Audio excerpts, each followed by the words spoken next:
She said it was just cake, but the way she held the spoon, it felt like a secret she wasn't supposed to share. I still remember the first time she called me over.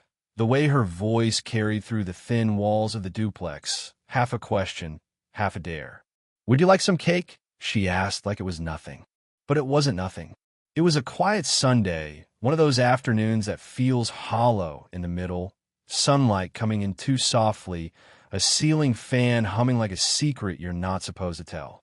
I just moved in a month ago, 24, still figuring out what settled even means.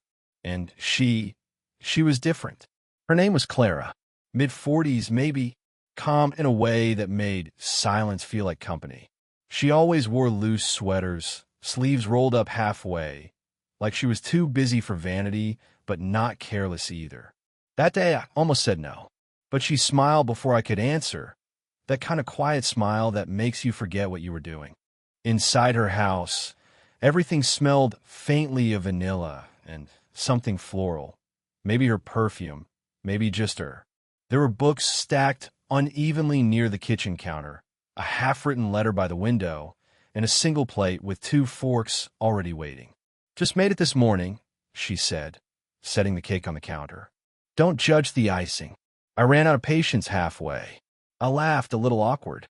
"Looks perfect to me." She tilted her head. "You always say that." "Say what?" "That things look perfect even when they're not." I didn't have an answer. She liked that. I could tell by the way she looked down, pretending to smooth the edge of the plate. For a while, we just ate in silence, the soft clink of forks, the sound of her faintly humming some tune from another decade. Every time I looked up, she was already watching me, not in a way that demanded anything, just observing like she was trying to remember something she'd lost a long time ago. "Do you live alone?" I asked, immediately regretting it. She smiled, but it didn't reach her eyes. "These days, yes." "You?" "Same," I said, though I guess I'm still getting used to it. "Don't," she replied softly, leaning on the counter. "It's not something you should ever get used to." Her words lingered. I didn't know what to say after that, so I just nodded, staring at the last piece of cake between us. She noticed, and for a moment, her fingers brushed mine as she reached for the fork. She hesitated, then, with a small, almost mischievous smile, she scooped a piece, turned the fork around, and held it near my lips. "Try it," she said. I froze. Her tone wasn't teasing. It was careful, measured, like she knew exactly what she was doing, but wasn't sure if she should. The cake was sweet, but I barely tasted it. Her eyes didn't move, didn't blink, just stayed on me, steady and unreadable. I could hear the faint tick of the wall clock, her breath catching slightly when I swallowed. When she pulled the spoon back, her hand trembled, just enough to notice. She placed it down, exhaled slowly, and whispered, almost to herself, "You're too young for this kind of quiet." I wanted to ask what she meant, but before I could, the sound of her phone buzzing on the counter broke everything. The silence, the tension, the closeness. Her eyes flickered toward the screen, then back to me. "Excuse me," she said, voice a little thinner now. She picked up the phone, turned her back, and for a moment, just stood there, still, unmoving, as if deciding whether to answer. That was when I realized it wasn't the cake she'd invited me for. It was something else, something she hadn't let herself want in a long time. And whatever it was, it had just been interrupted. For 3 days, I didn't see her. Her curtains stayed drawn, and the kitchen window, where she used to water her small potted herbs every morning, remained closed. I told myself it didn't matter. But every time I passed by her door, my steps slowed. Then one evening, I heard again the faint sound of a record spinning through the wall, that same old tune she'd been humming the first time I came over. Something in it felt like an invitation, or maybe a mistake waiting to happen. I knocked before I could talk myself out of it. When she opened the door, she looked surprised. Not annoyed, just caught off guard, like she hadn't expected anyone to see her without her mask on. She wore a simple white shirt, sleeves rolled, hair tied loosely at the back. "No makeup this time." "Hi," I said. I thought I'd return your plate." She smiled faintly. You held on to it for 3 days? Didn't want to seem eager. That made her laugh, softly, but it reached her eyes this time. Inside, the house felt different, quieter, warmer. There were photos on the shelf I hadn't noticed before. One of her standing beside a man and a teenage girl. The man had a kind face. The girl, maybe 16, looked just like her. I didn't ask, but she saw me looking. My daughter, she said, voice even. She's in college now. The man, he's not in the picture anymore. There was no bitterness in her tone, just the kind of practice calm that comes after too many explanations. Sorry, I said, immediately regretting how small the word sounded. Don't be, she murmured, taking the plate from my hands. You didn't break it. We stood there, silence stretching between us. I wanted to tell her that I'd been thinking about her, that every small thing I did in that empty apartment next door somehow felt wrong without her quiet around it. But instead, I said, you should open your curtains again. It's too dark in here. She glanced toward the window, then at me. Maybe I like it this way. Her words were soft, but her eyes said something else, something that made my chest tighten. I don't think you do, I said quietly. She looked at me for a long time, the record still spinning behind us, the needle crackling faintly. Then she did something small, almost nothing. She reached up, brushed a bit of dust off my sleeve, and left her hand there just a second too long. It wasn't bold. It wasn't even intentional, maybe, but it felt like the air between us shifted, like both of us suddenly remembered the line we weren't supposed to cross, and how close we already were to it. She pulled her hand back, cleared her throat, and whispered, you should go before it gets late. I nodded, though neither of us moved. When I finally did, she followed me to the door, and as I stepped out, she said quietly, almost to herself, you remind me of someone I used to wait for. Her voice trembled on the word used to, and I knew then, whatever this was becoming, it wasn't going away. It started raining the next afternoon, that kind of rain that makes everything sound closer than it really is. I was sitting by my window, pretending to read, when I saw her car pull into the driveway. She stepped out slowly, umbrella half open, her sweater clinging to her shoulders. I don't know what made me do it. Maybe the way she looked up at the sky, like she wanted to wash something off her, but before I knew it, I was knocking on her door again. She opened it, damp hair framing her face, surprise flickering in her eyes. You'll catch a cold, I said without thinking. And you'll catch trouble, she replied softly. Her tone wasn't angry. It was warning and worry, mixed in the same breath. I brought you some tea, I said, holding up the thermos. She hesitated, then stepped aside. You shouldn't keep doing this. Doing what? Showing up like you don't know what you're doing. Her words stung, mostly because she was right. But the look in her eyes said she didn't want me to stop. We sat by her small kitchen table, steam rising from our cups. Outside, thunder rolled softly, like a heartbeat too far away. I saw your daughter's photo again, I said after a pause. She looks a lot like you. She has her father's stubbornness, she murmured. Do you still talk to him? She let out a small laugh, dry, tired. He talks. I listen. That's our rhythm now. I nodded. He doesn't live nearby? No, but sometimes he shows up, unannounced. Her eyes flicked toward the window, where a car light flashed through the rain. Just a passing vehicle, but the look on her face changed. Is that him? I asked quietly. She shook her head too quickly. No, but it could be. He likes to remind me he can. Something inside me tightened. Anger, protectiveness, I don't know. I reached out, without thinking, my hand brushing hers across the table. She didn't pull away this time. Clara, I whispered, you don't have to explain anything to me. She looked down, her fingers trembling slightly under mine. That's the problem, she said.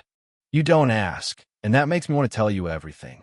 The air between us grew heavy. The clock ticked too loud. The smell of tea felt too sweet. Then came a sound, a knock on the front door. Sharp, sudden. She froze. Don't move, she whispered. My chest tightened as she stood, wiped her palms on her shirt, and walked toward the door. She hesitated, then turned the handle halfway. A man's voice came through, low, familiar to her in a way that made my stomach twist. "Didn't think you'd still be here," he said. "Mind if I come in?" Her silence was the longest I'd ever heard. Finally, she turned slightly, meeting my eyes over her shoulder, just for a second, and whispered, barely audible, "Please, don't say anything."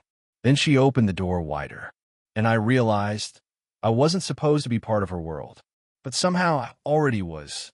The man didn't stay long, 15 minutes, maybe less, but it was enough to shake something loose between us. I could hear them through the thin wall after I slipped back to my apartment. His voice was calm but sharp, the kind that's used to being obeyed. Hers was lower, careful. Every few seconds, a pause, the kind of silence people use when they're swallowing what they really want to say. When the door finally closed and his car drove away, the rain had stopped. But I couldn't stay still. I went back over, heart pounding like I was doing something unforgivable. She opened the door before I knocked. Her eyes were red, not from crying, just tired, worn. "I told you not to come back," she said softly. "And you still opened the door," I replied. That made her exhale, not a sigh, more like surrender. She turned and walked toward the kitchen, not telling me to leave this time. The house smelled of wet paper and lemon soap. Her hands were trembling as she picked up a glass from the sink. "Was that him?" I asked quietly. She didn't answer. "You don't have to protect him." Her voice cracked when she spoke. "I'm not protecting him. I'm protecting you." That hit harder than it should have. "From what?" I asked.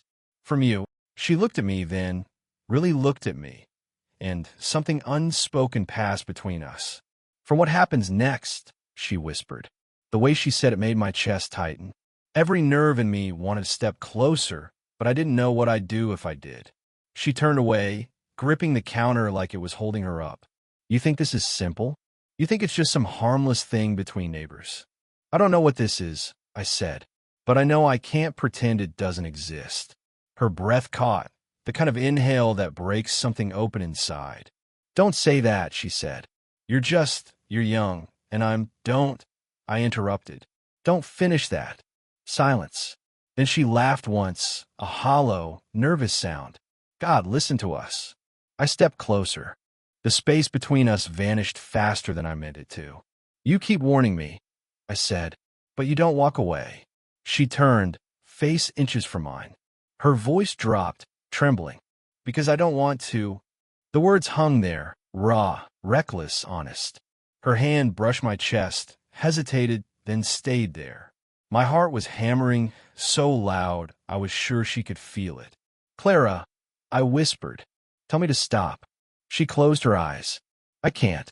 We stood like that, close enough to feel the warmth, the danger, the pull neither of us wanted to name. Then, just as she leaned in, the sound of her phone broke the air again, that same low buzz from the counter, cruel in its timing. She froze. I saw her eyes flicker with something between panic and longing. And before either of us could move, before anything could happen, the phone stopped. The silence it left behind was louder than the rain. The next morning, she didn't answer her door. Her curtains were open for the first time in weeks, sunlight falling across her living room, but she wasn't there. The record player was still spinning, the needle scratching softly at the end of song. A half-packed suitcase sat by the couch. My chest sank.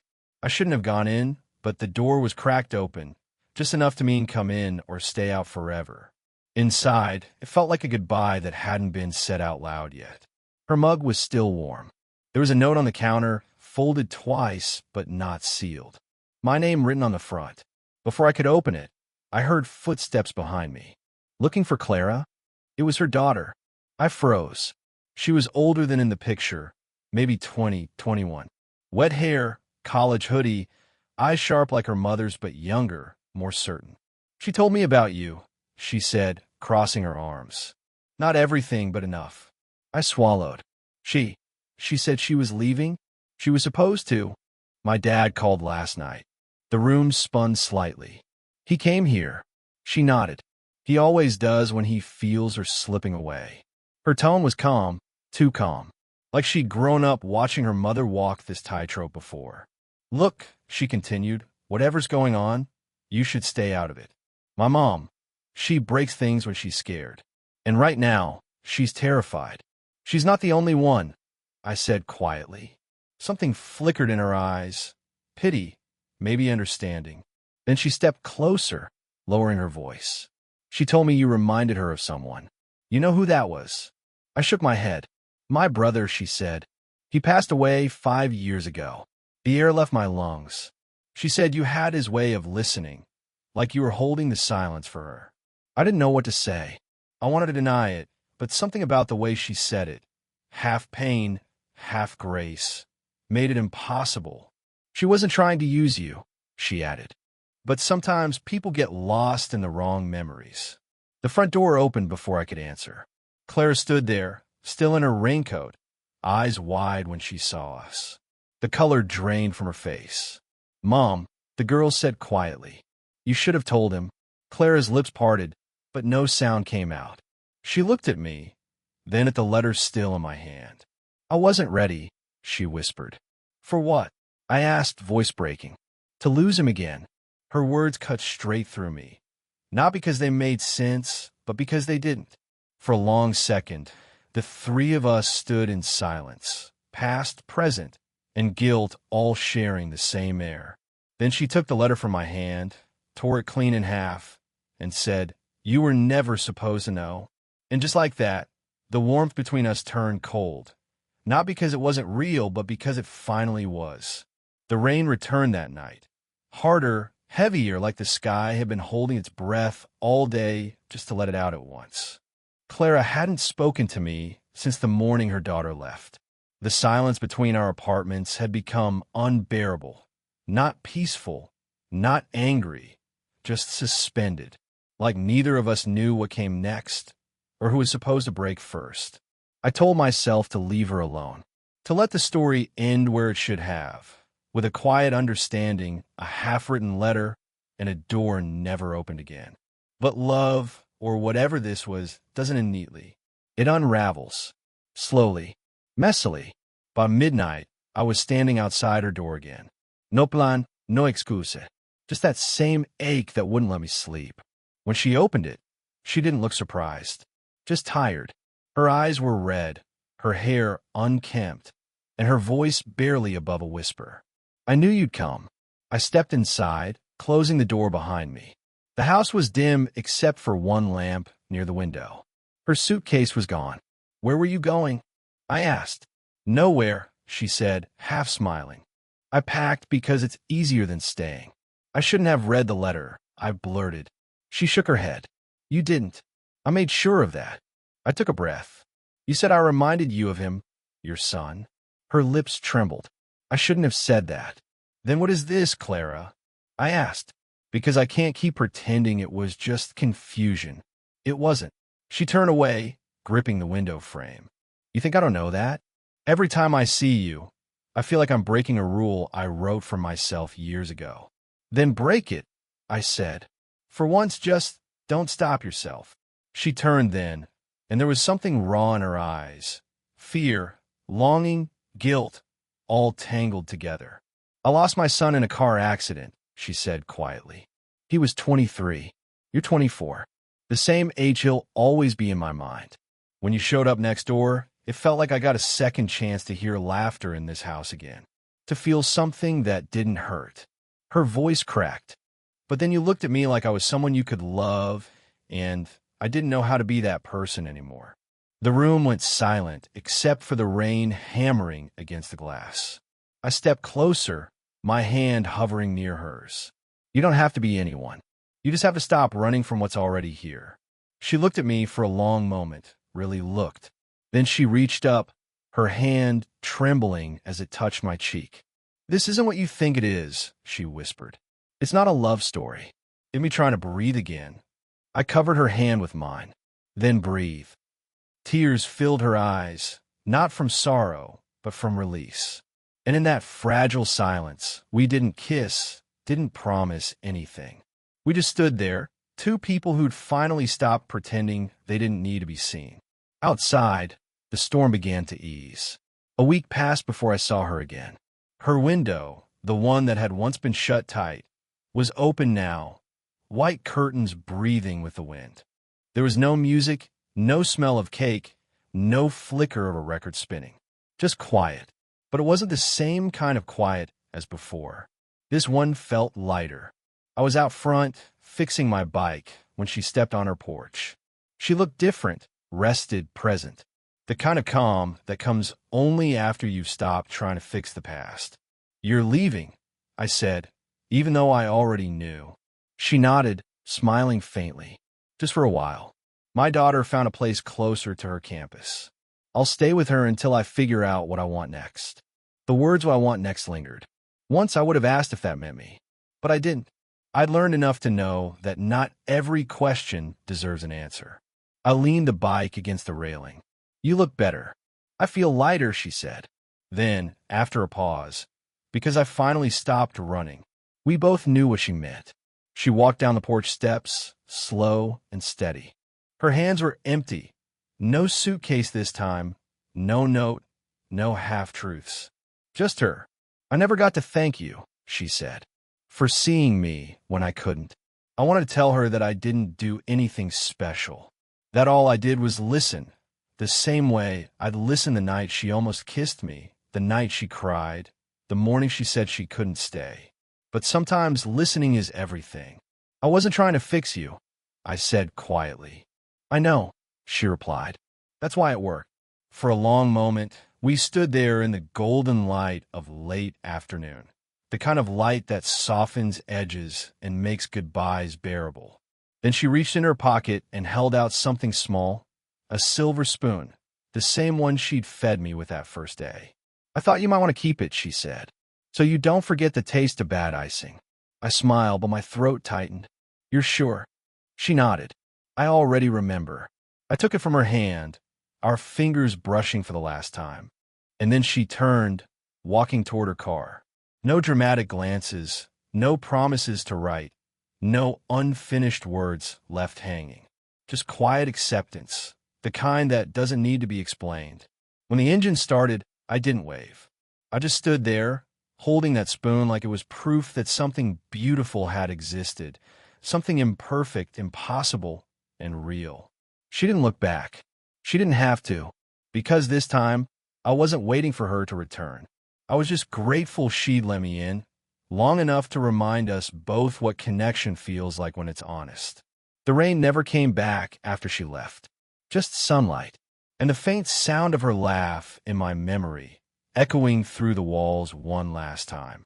Did you feel that ending too? If this story touched you, hit the like button, share it with someone who believes in quiet, imperfect love, and subscribe for more emotional stories that feel human, raw, and real. Tell me in the comments, would you want to hear their story continue, or should the next one explore a brand new connection? Something equally forbidden, but even deeper.